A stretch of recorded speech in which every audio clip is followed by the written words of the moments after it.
കാലം കൂടി നമ്മൾ ഫ്രണ്ട്സ് എല്ലാം കൂടെ ഒത്തുചേർന്നൊരു ദിവസമായിരുന്നു.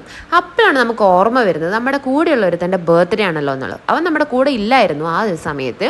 അപ്പോൾ നമ്മളൊന്ന് തീരുമാനിച്ചു, നേരെ കേക്കോ കേക്സിലേക്ക് ചെന്നു. ഭീമനയുടെ സ്വന്തം കേക്കോ കേക്സ് ആണ്. ഇവരുടെ കേക്ക്സൊക്കെ അടിപൊളിയാണ്. കേക്കിലേക്ക് വിളിച്ച് ചോദിച്ചപ്പോൾ തന്നെ അവർ പറഞ്ഞിട്ടുണ്ടായിരുന്നു ഏത് ഫ്ലേവറിൽ വേണമെങ്കിലും കേക്ക് ചെയ്ത് തരാമെന്ന് പറഞ്ഞു. അപ്പോൾ നമ്മളത് എടുക്കാൻ വേണ്ടി അവിടെ ചെന്നു. അപ്പോൾ കുറച്ച് ആംബിയൻസ് ഒക്കെ നോക്കി, നമ്മൾ കേക്ക് മെനു കാർഡൊക്കെ എടുത്ത് ഓരോന്നൊക്കെ ഇങ്ങനെ നോക്കി, ഓരോന്നിൻ്റെ വിലയൊക്കെ നോക്കി ആ ഒരു സമയം കൊണ്ട് തന്നെ കേക്ക് റെഡിയായിട്ട് നമ്മുടെ കൈ കിട്ടി. എന്നിട്ട് ആ കേക്കൊക്കെ മേടിച്ച് നമ്മൾ പതിയെ നമ്മുടെ ഫ്രണ്ടിൻ്റെ വീട്ടിലേക്ക് ചെന്നു. അവനോട് നമ്മൾ പറഞ്ഞിട്ടുണ്ടായിരുന്നില്ല, ഒരു സർപ്രൈസ് ആക്കാൻ വേണ്ടി തന്നെയാണ് നമ്മൾ ചെന്നത്. അപ്പോൾ അവിടെ ചെന്നു, സന്തോഷമായിട്ട് അടിപൊളിയായിട്ട് കേക്കൊക്കെ മുറിച്ചു. അതിനുശേഷം നമ്മൾ അവിടെ യുനോ കാർഡ് ഉണ്ടായിരുന്നു, യുനോ കാർഡ് ഗെയിമൊക്കെ കളിച്ചു. പിന്നെ കേക്ക് ടേസ്റ്റ് അടിപൊളിയായിരുന്നു കേട്ടോ. അതിനുശേഷം പാട്ടായി, ബഹളായി, പിന്നെ ഫുഡ് വന്നു. അങ്ങനെ എല്ലാം കൊണ്ട് വൈബായിട്ടുള്ള ഒരു അടിപൊളി ബർത്ത്ഡേ സെലിബ്രേഷൻ ആയിരുന്നു ഇന്നത്തെ.